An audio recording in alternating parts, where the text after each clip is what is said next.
Dan Willis here, and we're talking about the Fdcpa, the Fair Debt Collection Practices Act, and what this actually does for you, the consumer. In the first place is it's protection for you. This law was passed by Congress to protect you from these collection agencies and these aggressive folks out there, to put it nicely. So what it really does is it kind of sets behavioral standards and regulations, even though they're broken regularly. One of the things that it sets is collection agencies can only call you, write you, and contact you between the hours of 8 a.m. and 9 p.m. Outside of that, they could be responsible. They're breaking the law, and if collection agencies are breaking the law when contacting you and trying to collect from you, they can be found responsible for damages in a lawsuit and pay you money.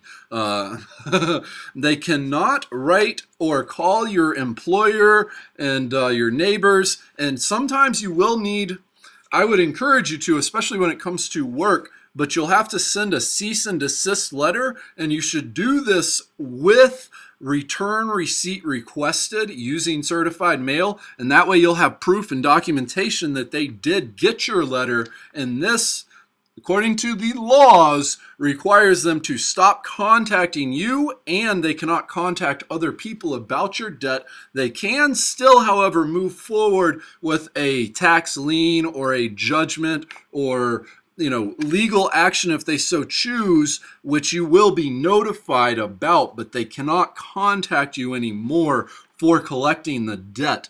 The also basically says they can't scream or make threats or try and pretend that they're somebody they're not. One such example, within the past few years, there's a woman who on her caller ID, it showed up as coming from, I believe it was the sheriff's office. And this woman must have had some experience with this because she actually tape recorded, I don't know if it was tape record, but she recorded her conversations with this collection agency, who somehow was able to make phone calls and get their phone number to show up as the sheriff's office.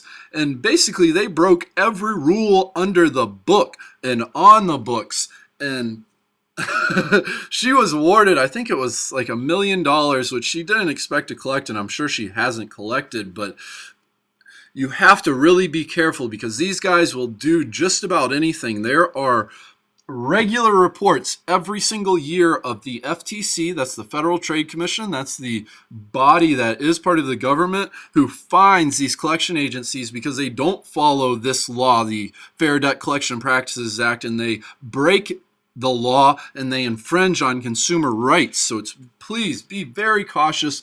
Collection agencies are sued every single year too, and if your rights have been violated, report it to your attorney general, report it to the FTC, the Federal Trade Commission, and then also, if your rights have really been violated and you have some real good evidence, I would encourage you to speak to an attorney about filing a lawsuit against them, because they can't just do anything they want.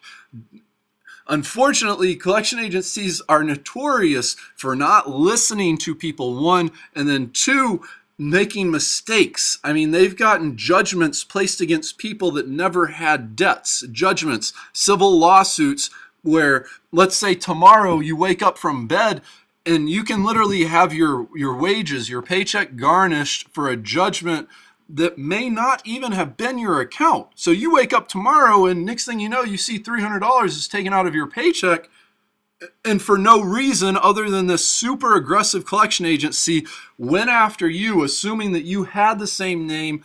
And maybe you even talked to them. Maybe you told them, hey, this isn't me. Somebody else has the same name. It doesn't matter. You have to be really, really, really careful and really cautious, because the way this works is they assume you're guilty, and then you have to prove your innocence.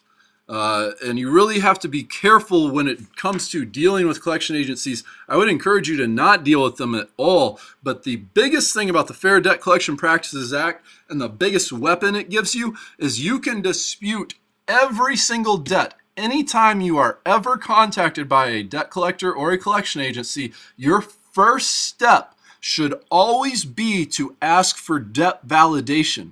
What this does is this says, hey, collection agency, you first prove that's my debt. You have to prove it. Give me some evidence. And they are supposed to respond by furnishing you that evidence, those documents proving that that's your account. But you don't have to do anything. When you request debt validation, you basically say, prove it first, and then we can talk. And unfortunately, one of the benefits is a lot of collection agencies don't jump through that hoop. They either can't prove it, or they're not willing to invest the time to prove it, or they just don't prove it. And if that happens, you're no longer legally responsible for repayment, and those items should be removed from your credit reports immediately. So please be cautious. Please use some intelligence. There's a lot of ins and outs with these credit laws. I'm here to help any and every way I can. Please check out some other videos. We've got a link in the description below to an article at our website for some more about Fair Debt Collection Practices Act, including we've got some articles about debt validation letters, and along with a whole bunch of stuff about disputing your credit reports and fixing your credit history. Please visit the link in the description below. Check out some articles. We've also got a free report. We're giving away these 7 super simple steps to clean credit. Please subscribe to our YouTube channel, and please have a fantastic afternoon. Looking forward to talking to you again soon.